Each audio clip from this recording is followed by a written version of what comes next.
अब खबर धनबाद से। जिला निर्वाचन पदाधिकारी ने की लोकसभा आम सभा निर्वाचन की सूची जारी। स्वतंत्र एवं निष्पक्ष चुनाव संपन्न कराने के लिए जिला प्रशासन तैयार। धनबाद संसदीय क्षेत्र में 22,78,221 मतदाता करेंगे मताधिकार का प्रयोग। डीएसपी धनबाद के ओवरऑल कंट्रोल में रहेगा। उसमें हम लोग टोटल 3 डीएसपी को लाया गया है। एक डीएसपी हमारा मेट्रो रोड में वहाँ पे गाड़ी रोक करके गाड़ी को वहाँ पे पार करने में हमारा डीएसपी ट्रैफिक का रिस्पॉन्सिबिलिटी दिया गया। और डीएसपी हेडक्वार्टर रोड यहाँ पे कलेक्ट्रेट का मेन गेट में रहेंगे। उनका दायित्व ये होगा कि मात्र 5 आदमी उनका बॉडीगार्ड के साथ अंदर आ जाएंगे। उसके बाद आरओ चैम्बर के बाहर डीएसपी हेडक्वार्टर 2 रहेंगे। उनका भी बेसिकली यही दायित्व है कि इलेक्शन कमीशन के द्वारा दिया गया निर्देश के अनुसार जो मात्र 5 आदमी को आरओ चैम्बर के अंदर घुसना है वो इंश्योर करने के लिए वो रहेगा। इसके अलावा हम लोग और फोर्सेस का डिप्लॉयमेंट पूरा धनबाद में किया है, क्योंकि नॉमिनेशन के टाइम में वीआईपी लोगों का मूवमेंट बहुत होता है। जैसे भी आप लोग जान रहे हैं कि 30 तारीख को राजस्थान का सीएम आ रहा है और 1 तारीख को हमारा झारखंड का सीएम आ रहा है। उसको लेकर भी हम लोग अलग से हेडक्वार्टर सुरक्षा के लिए भी फोर्स का डिप्लॉयमेंट किया है और आने वाला रास्ता में भी हम लोग फोर्स डिप्लॉयमेंट किया है। और यहाँ पे आम नागरिक को कोई दिक्कत नहीं होने के लिए ट्रैफिक प्लान का भी व्यवस्था हम लोग किया है। और ट्रैफिक सुचारू रूप से चलाने के लिए अलग से हम लोग ट्रैफिक जवान लोगों का भी तैनाती किया है।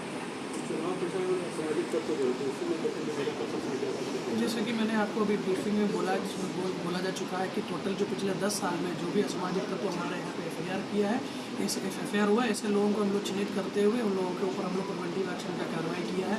कुछ लोगों के ऊपर निगरानी प्रस्ताव भेजा है, कुछ लोगों के ऊपर CCI का प्रपोजल हम लोग भेजा है, कुछ को हम लोग गुंडापंजी में ऐड किया है। इसके अलावा कुछ लोगों के ऊपर जो FIR नहीं हुआ है, जो हम लोगों को लग रहा है कि इलेक्शन को प्रभावित कर सकता है, ऐसे लोगों को भी चिन्हित करते हुए उन लोगों के ऊपर हम लोग प्रिवेंटिव एक्शन किया गया है। और हम लोग यही कोशिश है कि किसी भी तरीके का कोई भी आदमी यहाँ पे इलेक्शन का वो जो शांतिपूर्ण तरीके से जो होना है उसको इन्फ्लुएंस ना करे, पब्लिक को इन्फ्लुएंस ना करे, चाहे वो पावर यूज़ करते हुए हो या अपना पैसा के बिल पर हो। ये भी रोकने के लिए हम लोग पूरी तरीके से तैयार है। टोटल हमारा 63 FST का टीम 3 पाली में हमारा काम कर रहा है। टोटल 63 हमारा SST का भी टीम 3 पाली में काम करेंगे। इसके अलावा हमारा बॉर्डर में हमारा चेक पोस्ट है, इंटर स्टेट चेक पोस्ट है, इंटर डिस्ट्रिक्ट चेक पोस्ट है।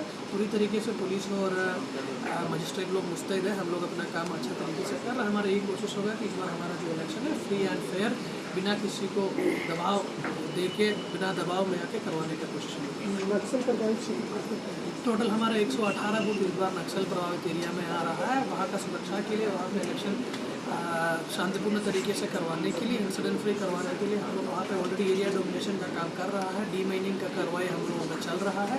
हम लोग वहाँ पे पूरा इलेक्शन इस बार CPMF के बिल पर करवाएंगे। CRP और जो BSF का टीम आएंगे उन लोगों से हम लोग करवाएंगे। और एरिया डोमिनेशन के लिए और नक्सल अभियान के लिए भी हम लोग अलग से फोर्स मिल रहा है। हम लोगों का पूरा यकीन है कि इस बार इलेक्शन हम लोग बिना कोई इंसिडेंट का करवाएंगे। कितना बूथ सेंटर का सर बूथ सेंटर कितना है, कितनी उसके बाद पुलिस प्रोटेक्शन फोर्स? नहीं, एक्चुअली हम लोगों का हर बूथ में हमारा पुलिस फोर्स रहेंगे।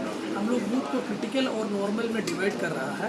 क्रिटिकल बूथ में इलेक्शन कमीशन का कहना है कि आपको फर्स्ट प्रायोरिटी CPMF को देना है। अगर CPMF आपके पास उतना पर्याप्त संख्या में नहीं है तब आप उसमें DAP लगाने का बात है। और नॉर्मल हमारा बूथ में हम लोग DAP से हम लोग अपना काम करवाएंगे।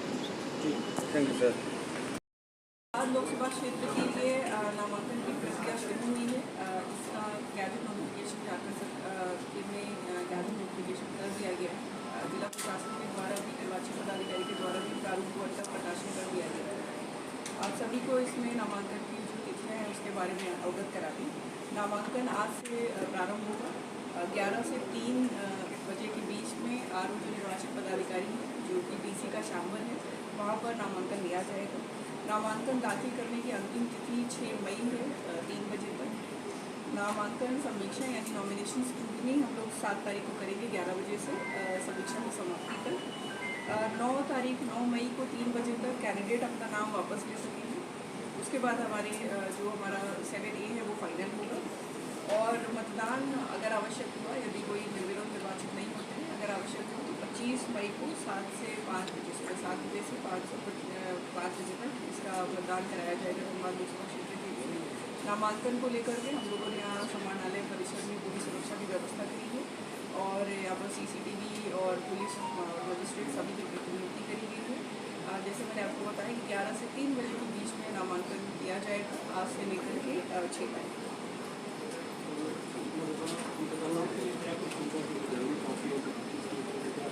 मतदाताओं के लिए जो नामांकन करने आ रहे हैं अभी कैंडिडेट्स के लिए वोटर्स के लिए तो हम लोग लगातार बूथ पर AMF की सुविधा इंश्योर करने की कोशिश कर रहे हैं। हम लोगों ने बहुत हद तक ये सुविधाएं इंश्योर भी कर ली हैं। कहीं कहीं पर कुछ कमियां हैं जिसका लगातार हमारी पूरी टीम BDOs, AROs और हम लोग रबड़ करके सुनिश्चित कर रहे हैं।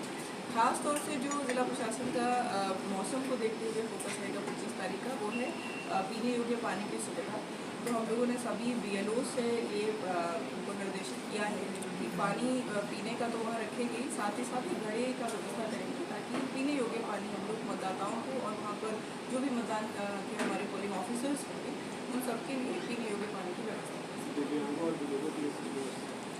AMF में जैसे आपको पता है कि रैम्प की सुविधा तो कंपलसरी है, तो इसलिए जो भी हमारे दिव्यांग हैं वो उनके लिए एक्सेसिबल इलेक्शन को देखते हुए बूथ को भी एक्सेसिबल बनाया गया है। जो बुजुर्ग हैं और दिव्यांग, जो ऐसे दिव्यांग हैं जो 40% प्लस डिसेबिलिटी रखते हैं, या हमारे जो ऐसे बुजुर्ग मतदाता हैं जो 85+ है, उनके लिए चुनाव आयोग की तरफ से होम वोटिंग का भी ऑप्शन दिया गया है, जिसमें हमारे BLOs और सुपरवाइजर्स अपने लेवल पर एक्सरसाइज कर रहे हैं। बहुत सारे हमारे पास आवेदन आ भी रहे हैं जो बूथ पर आने के लिए सक्षम हैं, लेकिन अगर असक्त है थोड़े बहुत, तो उनके लिए ज़िला प्रशासन पर बूथ पर व्हील चेयर, ट्राईसाइकिल और एक टोटो या ऑटो इस प्रकार के वाहनों की भी व्यवस्था कर रहा है। वो भी हम लोग टाइमिंग कर रहे हैं। तो किसी भी परिस्थिति में ज़िला प्रशासन ये इंश्योर कर रहा है कि कोई भी वोटर हमारा छूटे नहीं, चाहे वो किसी भी परिस्थिति में हो। हम लोग चाहते हैं, पूरा प्रयास कर रहे हैं कि वोटर हमारा बूथ पर आए और अपने मताधिकार का प्रयोग करें।